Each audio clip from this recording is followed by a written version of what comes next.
Nsuruta Pascal nkaba serukira initiative twaruka twiteza imbere ikorera muri komine Mpanda, tukaba twaragiye hamwe tukaja hamwe tukiyungunganya kuva aho nyakubahwa nyene cyubahiro mukuru abwiriye ugwaruka ati niruje hamwe mu makoperative kugira ngo kwisununure.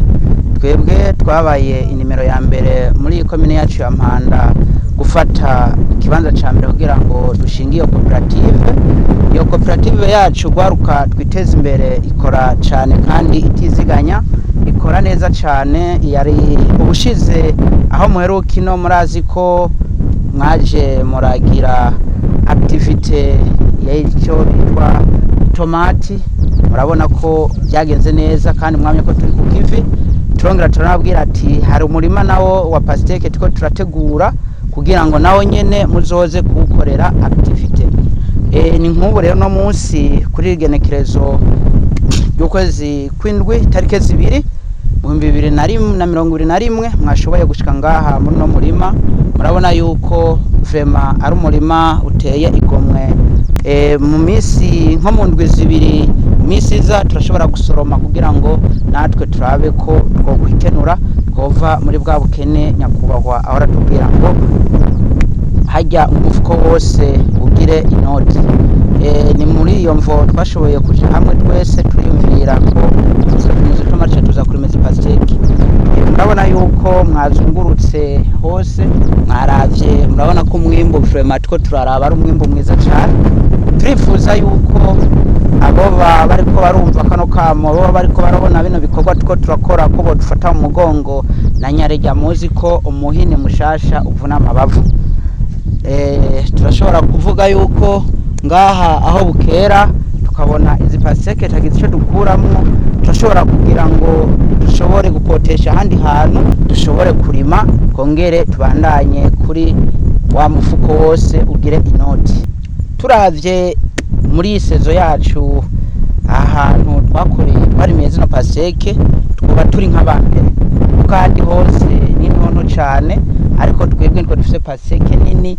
Abantu bose iyo bahageze muri umurima bavuga ati uyu murima urateye igomwe, ni umurima wa mbere muri Fereme, iyi Fereme ya Gifugwe ni umurima wa mbere kabisa wa pasteke nini cyane. Abandi bose haruguru yacu bashoboye kurima, barashoboye guhomba, abandi zikwitwa n'izuba, abandi n'izama, ariko twebwe kubw'Imana twarashoboye kwamisha kandi twamisha neza cyane. Uyu murima wacu kuvyukuri naho uteye igomwe, ni umurima twakorejemo ingufu cyane. Twarashoboye gufumbera ituro 4, dushobora gupompa buri ndwi twapompa 2, kandi twarashoboye kuza turavomerera buri ku munsi ituro 2. Twashoboye kuba dushiramo ingufu nyinshi cyane, turongera ko n'ifumbere nyinshi cyane. Imiti yoyo n'ubu turacayifise muri stock, ni myinshi cyane twaguze yo kuyipompa.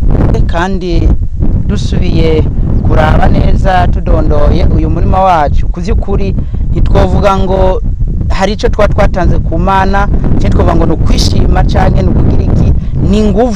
Ni nguvu n'ishaka twasize hamwe twese ko turi koperative gwaruka twiteza imbere tugira ngo turonke pasteke nziza cyane, kandi twongere kuronka n'umwimbu ushimishije cyane. Uwipfuza kugira kurangura yoshobora kuturondera muri komine Mpanda ku mutumba wa Gifugwe, aho nyene ku isoko bitwa ngo ni ku Musenyi. Ashobora kubaza inimero zacu, turafise nimero 39 ubusa 77 4 ubusa 9. Izo nimero nizo dukoresha buri mwanya wose, igihe cyose badukeneye ko bashobora kuturongera. Uwipfuza ko yorangura arashobora kuturondera kuri izo nimero kugira ngo ace aturonka n'ingoga bitatevye. Bakoze cyane.